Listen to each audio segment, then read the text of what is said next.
श्रीनवग्रह पीडाहर स्तोत्रम् सिन्दूरारुणरक्ताङ्गः कर्णान्तायतलोचनः सहस्रकिरणः श्रीमान् सप्तास्वकृतवाहनः गभस्तिमाली भगवान् शिवपूजापरायणः करोतु मे महाशान्तिं ग्रहपीडां व्यपोहतु जगदाप्यायन करो ह्यमृताधारशीतलः सोमः सौम्येन भावेन ग्रहपीडां व्यपोहतु पद्मरागनिभानेन देहेन पिङ्गललोचनः अङ्गारकः शिवे भक्तो रुद्रार्चनपरायणः रुद्रसद्भावसम्पन्नो रुद्रध्यानैकमनसः ग्रहपीडां भयं सर्वं विनाशयतु मे सदा कुङ्कुमच्छविदेहेन चारुद्युत्करतः सदा शिवभक्तो बुधः श्रीमान् ग्रहपीडां व्यपोहतु धातु चामीकरच्छायः सर्वज्ञानकृतालयः बृहस्पतिः सदाकाल मीशानार्चनतत्परः सोऽपि मे शान्तचित्तेन परमेण समाहितः ग्रहपीडां विनिर्जित्य करोतु विजयं सदा हिमकुन्देन्दुतुल्याभः सुरदैत्येन्द्रपूजितः शुक्रः शिवार्चनरतो ग्रहपीडां व्यपोहतु भिन्नाञ्जनचयच्छायः सरक्तनयनद्युतिः शनैश्चरः शिवे भक्तो ग्रहपीडां व्यपोहतु नीलाञ्जननिभः श्रीमान् सैहिकेयो महाबलः शिवपूजापरो राहुः ग्रहपीडा व्यपोहतु धूम्राकारो ग्रहः केतुः ईशान्यां दिशि संस्थितः वर्तुलोऽतीव विस्तीर्णः लोचनश्च विभीषणः पलाशधूम्रसङ्काशो ग्रहपीडापकारकः घोरदंष्ट्राकरालश्च करोतु विजयं मम खड्गखेटकहस्तश्च वरेण्यो वरदः शुभः शिवभक्तश्चाग्रजन्मा ग्रहपीडां व्यपोहतु एते ग्रहा महात्मानो महेशार्चनभाविताः शान्तिं कुर्वन्तु मे हृष्टाः सदा कालं हितैषिणः सिन्दूरारुणरक्ताङ्गः कर्णान्तायतलोचनः सहस्रकिरणः श्रीमान् सप्तास्वकृतवाहनः गभस्तिमाली भगवान् शिवपूजापरायणः करोतु मे महाशान्तिं ग्रहपीडां व्यपोहतु जगदाप्यायन करो ह्यमृताधारशीतलः सोमः सौम्येन भावेन ग्रहपीडां व्यपोहतु पद्मरागनिभानेन देहेन पिङ्गललोचनः अङ्गारकः शिवे भक्तो रुद्रार्चनपरायणः रुद्रसद्भावसम्पन्नो रुद्रध्यानैकमनसः ग्रहपीडां भयं सर्वं विनाशयतु मे सदा कुङ्कुमच्छविदेहेन चारुद्युत्करतः सदा शिवभक्तो बुधः श्रीमान् ग्रहपीडां व्यपोहतु धातु चामीकरच्छायः सर्वज्ञानकृतालयः बृहस्पतिः सदाकाल मीशानार्चनतत्परः सोऽपि मे शान्तचित्तेन परमेण समाहितः ग्रहपीडां विनिर्जित्य करोतु विजयं सदा हिमकुन्देन्दुतुल्याभः सुरदैत्येन्द्रपूजितः शुक्रः शिवार्चनरतो ग्रहपीडां व्यपोहतु भिन्नाञ्जनचयच्छायः सरक्तनयनद्युतिः शनैश्चरः शिवे भक्तो ग्रहपीडां व्यपोहतु नीलाञ्जननिभः श्रीमान् सैहिकेयो महाबलः शिवपूजापरो राहुः ग्रहपीडा व्यपोहतु धूम्राकारो ग्रहः केतुः ऐशान्यां दिशि संस्थितः वर्तुलोऽतीव विस्तीर्णः लोचनश्च विभीषणः पलाशधूम्रसङ्काशो ग्रहपीडापकारकः घोरदंष्ट्राकरालश्च करोतु विजयं मम खड्गखेटकहस्तश्च वरेण्यो वरदः शुभः शिवभक्तश्चाग्रजन्मा ग्रहपीडां व्यपोहतु एते ग्रहा महात्मानो महेशार्चनभाविताः शान्तिं कुर्वन्तु मे हृष्टाः सदा कालं हितैषिणः सिन्दूरारुणरक्ताङ्गः कर्णान्तायतलोचनः सहस्रकिरणः श्रीमान् सप्ताश्वकृतवाहनः गभस्तिमाली भगवान् शिवपूजापरायणः करोतु मे महाशान्तिं ग्रहपीडां व्यपोहतु जगदाप्यायनकरो ह्यमृताधारशीतलः सोमः सौम्येन भावेन ग्रहपीडां व्यपोहतु पद्मरागनिभानेन देहेन पिङ्गललोचनः अङ्गारकः शिवे भक्तो रुद्रार्चनपरायणः रुद्रसद्भावसम्पन्नो रुद्रध्यानैकमनसः ग्रहपीडां भयं सर्वं विनाशयतु मे सदा कुङ्कुमच्छविदेहेन चारुद्युत्करतः सदा शिवभक्तो बुधः श्रीमान् ग्रहपीडां व्यपोहतु धातु चामीकरच्छायः सर्वज्ञानकृतालयः बृहस्पतिः सदाकाल मीशानार्चनतत्परः सोऽपि मे शान्तचित्तेन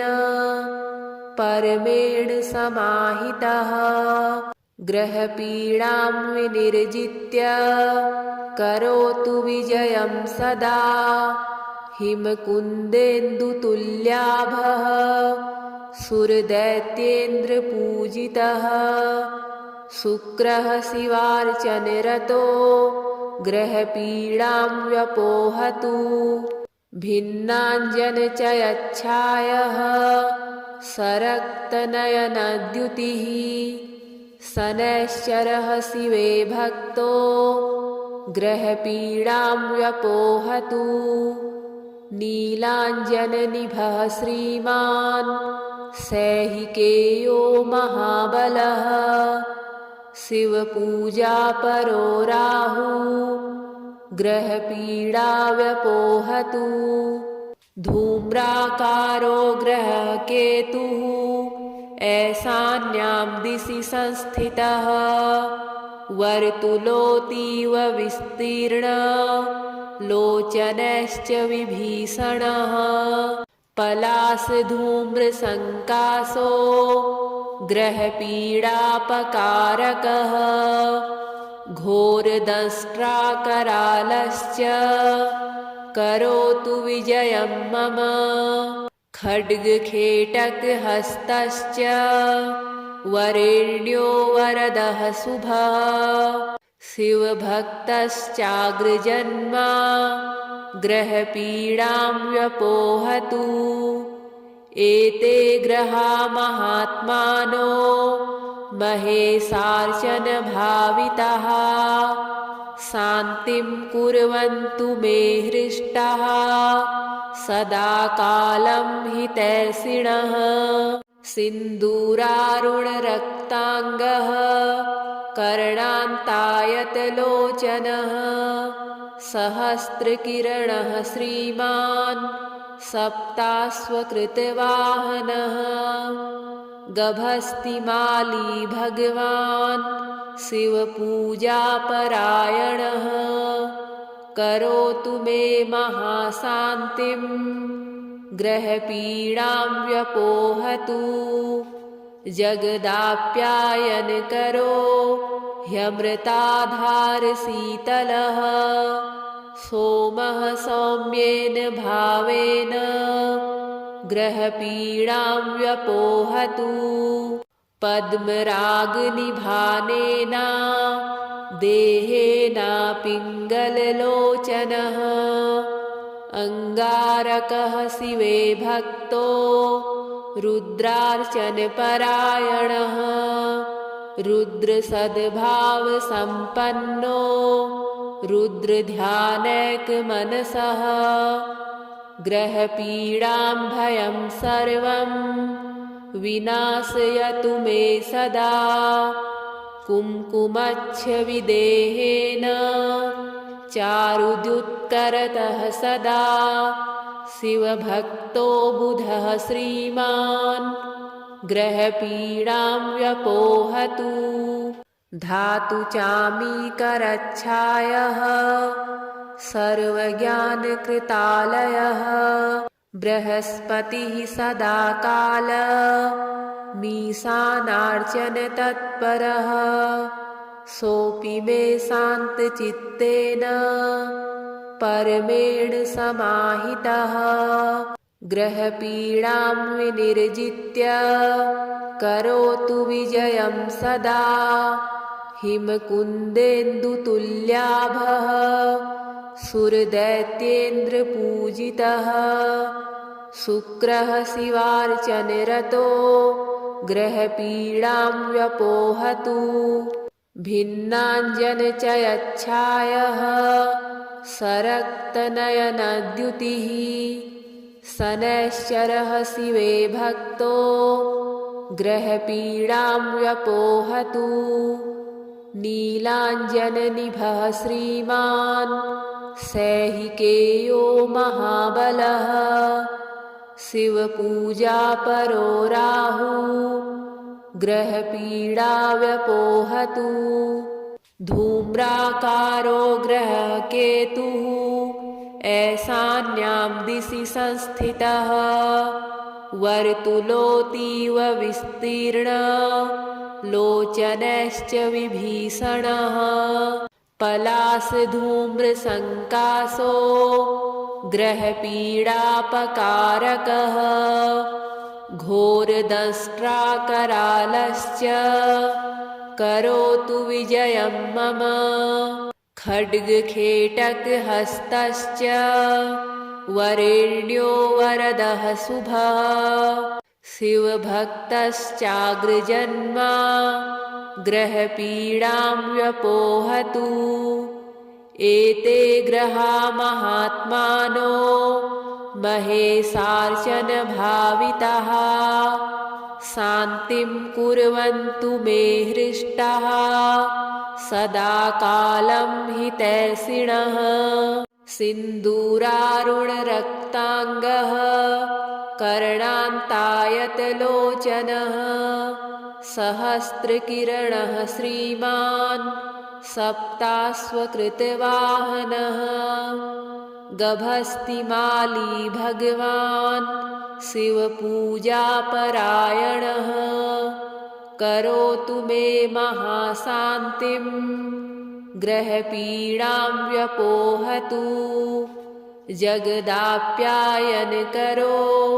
ह्यमृताधारशीतलः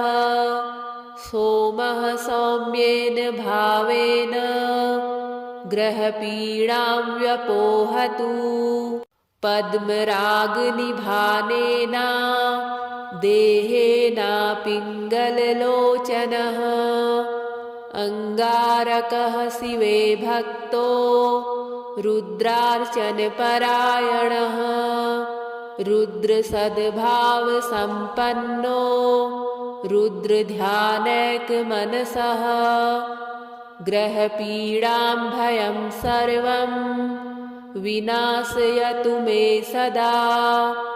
कुङ्कुमच्छविदेहेन चारुद्युत्करतः सदा शिवभक्तो बुधः श्रीमान् ग्रहपीडां व्यपोहतु धातुचामीकरच्छायः सर्वज्ञानकृतालयः बृहस्पतिः सदाकाल मीशानार्चनतत्परः सोऽपि मे शान्तचित्तेन परमेण समाहितः ग्रहपीडां विनिर्जित्य करोतु विजयं सदा हिमकुन्देन्दुतुल्याभः सुरदैत्येन्द्रपूजितः शुक्रः शिवार्चनरतो ग्रहपीडां व्यपोहतु भिन्नाञ्जनचयच्छायः सरक्तनयनद्युतिः शनैश्चरः शिवे भक्तो ग्रहपीडां व्यपोहतु नीलाञ्जननिभः श्रीमान् सैहिकेयो महाबलः शिवपूजापरो राहुः ग्रहपीडा व्यपोहतु धूम्राकारो ग्रहकेतुः ईशान्यां दिशि संस्थितः वर्तुलोऽतीव विस्तीर्णः लोचनश्च विभीषणः पलाशधूम्रसङ्काशो ग्रहपीडापकारकः घोरदंष्ट्राकरालश्च करोतु विजयं मम खड्गखेटकहस्तश्च वरेण्यो वरदः शुभः शिवभक्तश्चाग्रजन्मा ग्रहपीडां व्यपोहतु एते ग्रहा महात्मानो महेशार्चनभाविताः शान्तिं कुर्वन्तु मे हृष्टाः सदा कालं हितैषिणः सिन्दूरारुणरक्ताङ्गः कर्णान्तायतलोचनः सहस्रकिरणः श्रीमान् सप्ताश्वकृतवाहनः गभस्तिमाली भगवान् शिवपूजापरायणः करोतु मे महाशान्तिं ग्रहपीडां व्यपोहतु जगदाप्यायनकरो ह्यमृताधारशीतलः सोमः सौम्येन भावेन ग्रहपीडां व्यपोहतु पद्मरागनिभानेन देहेन पिङ्गललोचनः अङ्गारकः शिवे भक्तो रुद्रार्चनपरायणः रुद्रसद्भावसम्पन्नो रुद्रध्यानैकमनसः ग्रहपीडां भयं सर्वं विनाशयतु मे सदा कुङ्कुमच्छविदेहेन चारुद्युत्करतः सदा शिवभक्तो बुधः श्रीमान् ग्रहपीडां व्यपोहतु धातु चामीकरच्छायः सर्वज्ञानकृतालयः बृहस्पतिः सदा काल मीशानार्चनतत्परः सोऽपि मे शान्तचित्तेन परमेण समाहितः ग्रहपीडां विनिर्जित्य करोतु विजयं सदा हिमकुन्देन्दुतुल्याभः सुरदैत्येन्द्रपूजितः शुक्रः शिवार्चनरतो ग्रहपीडां व्यपोहतु भिन्नाञ्जनचयच्छायः सरक्तनयनद्युतिः शनैश्चरः शिवे भक्तो ग्रहपीडां व्यपोहतु नीलाञ्जननिभः श्रीमान् सैहिकेयो महाबलः शिवपूजापरो राहुः ग्रहपीडा व्यपोहतु धूम्राकारो ग्रहः केतुः ईशान्यां दिशि संस्थितः वर्तुलोऽतीव विस्तीर्णः लोचनश्च विभीषणः पलाशधूम्रसङ्काशो ग्रहपीडापकारकः घोरदंष्ट्राकरालश्च करोतु विजयं मम खड्गखेटकहस्तश्च वरेण्यो वरदः शुभः शिवभक्तश्चाग्रजन्म ग्रहपीडां व्यपोहतु एते ग्रहा महात्मानो महेशार्चनभाविताः शान्तिं कुर्वन्तु मे हृष्टाः सदा कालं हितैषिणः सिन्दूरारुणरक्ताङ्गः कर्णान्तायतलोचनः सहस्रकिरणः श्रीमान् सप्ताश्वकृतवाहनः गभस्तिमाली भगवान् शिवपूजापरायणः करोतु मे महाशान्तिं ग्रहपीडां व्यपोहतु जगदाप्यायनकरो ह्यमृताधारशीतलः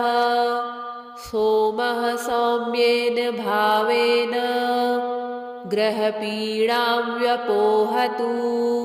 पद्मरागनिभानेन देहेन पिङ्गललोचनः अङ्गारकः शिवे भक्तो रुद्रार्चनपरायणः रुद्रसद्भावसम्पन्नो रुद्रध्यानैकमनसः ग्रहपीडां भयं सर्वं विनाशयतु मे सदा कुङ्कुमच्छविदेहेन चारुद्युत्करतः सदा शिवभक्तो बुधः श्रीमान् ग्रहपीडां व्यपोहतु धातु चामीकरच्छायः सर्वज्ञानकृतालयः बृहस्पतिः सदा काल मीसानार्चन तत्परः सोऽपि मे शान्तचित्तेन परमेण समाहितः ग्रहपीडां विनिर्जित्य करोतु विजयं सदा हिमकुन्देन्दुतुल्याभः सुरदैत्येन्द्रपूजितः शुक्रः शिवार्चनरतो ग्रहपीडां व्यपोहतु भिन्नाञ्जनचयच्छायः सरक्तनयनद्युतिः शनैश्चरः शिवे भक्तो ग्रहपीडां व्यपोहतु नीलाञ्जननिभः श्रीमान् सैहिकेयो महाबलः शिवपूजापरो राहुः ग्रहपीडा व्यपोहतु धूम्राकारो ग्रहः केतुः ऐशान्यां दिशि संस्थितः वर्तुलोऽतीव विस्तीर्णः लोचनश्च विभीषणः पलाशधूम्रसङ्काशो ग्रहपीडापकारकः घोरदंष्ट्राकरालश्च करोतु विजयं मम खड्गखेटकहस्तश्च वरेण्यो वरदः शुभः शिवभक्तश्चाग्रजन्मा ग्रहपीडां व्यपोहतु एते ग्रहा महात्मानो महेशार्चनभाविताः शान्तिं कुर्वन्तु मे हृष्टाः सदा कालं हितैषिणः सिन्दूरारुणरक्ताङ्गः कर्णान्तायतलोचनः सहस्रकिरणः श्रीमान् सप्ताश्वकृतवाहनः गभस्तिमाली भगवान् शिवपूजापरायणः करोतु मे महाशान्तिं ग्रहपीडां व्यपोहतु जगदाप्यायनकरो ह्यमृताधारशीतलः सोमः सौम्येन भावेन ग्रहपीडां व्यपोहतु पद्मरागनिभानेन देहेन पिङ्गललोचनः अङ्गारकः शिवे भक्तो रुद्रार्चनपरायणः रुद्रसद्भावसम्पन्नो रुद्रध्यानैकमनसः ग्रहपीडां भयं सर्वं विनाशयतु मे सदा कुङ्कुमच्छविदेहेन चारुद्युत्करतः सदा शिवभक्तो बुधः श्रीमान्